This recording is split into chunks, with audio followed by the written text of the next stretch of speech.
Dad, give me $5. Listen to me, young lady. I've had just about all I'm gonna take. Mom, what's he talking about? Give me $5. Listen to your father when he's talking to you. But what's he talking about? You know damn well what I'm talking about. Maria, you... Comme le disait Jean Cocteau, les miroirs feraient bien de réfléchir un peu avant de renvoyer les images. Notre image est-elle à notre goût?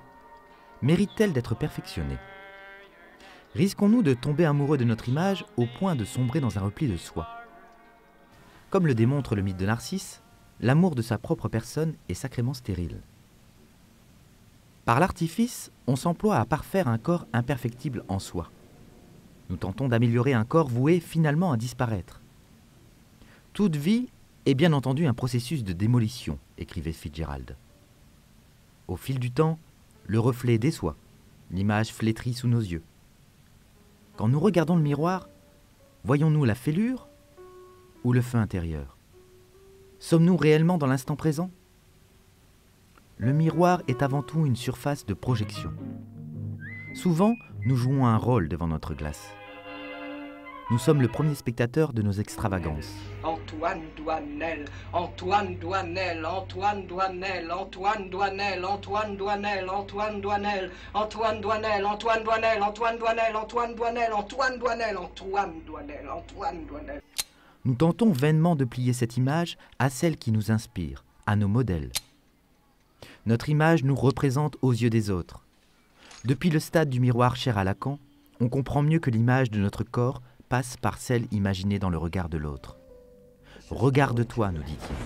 Mais c'est moi, nous répondons. Nous et notre image, en même temps.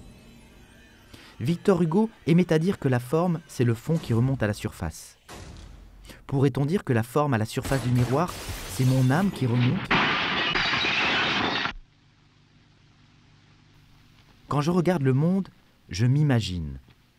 Quand je me regarde, j'y découvre un autre. On cherche souvent la vérité dans une image. D'abord les mains. Il s'agit d'une image tronquée, parfois une illusion. Est-ce moi? Ou comme le dirait Nasreddin Hoxha, « Oh, excuse-moi, je ne savais pas que c'était toi. » Auriez-vous peur? Non, mais cette glace est une glace. Et j'y vois un homme malheureux. Il ne s'agit pas de comprendre. Il s'agit de croire. Nous sommes en présence d'un double. Nous sommes face à une représentation.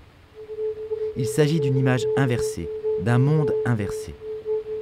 On dit à travers le miroir, sur la glace. Nous traversons ou nous restons à la surface des choses? Se regarder est un voyage immobile en quelque sorte.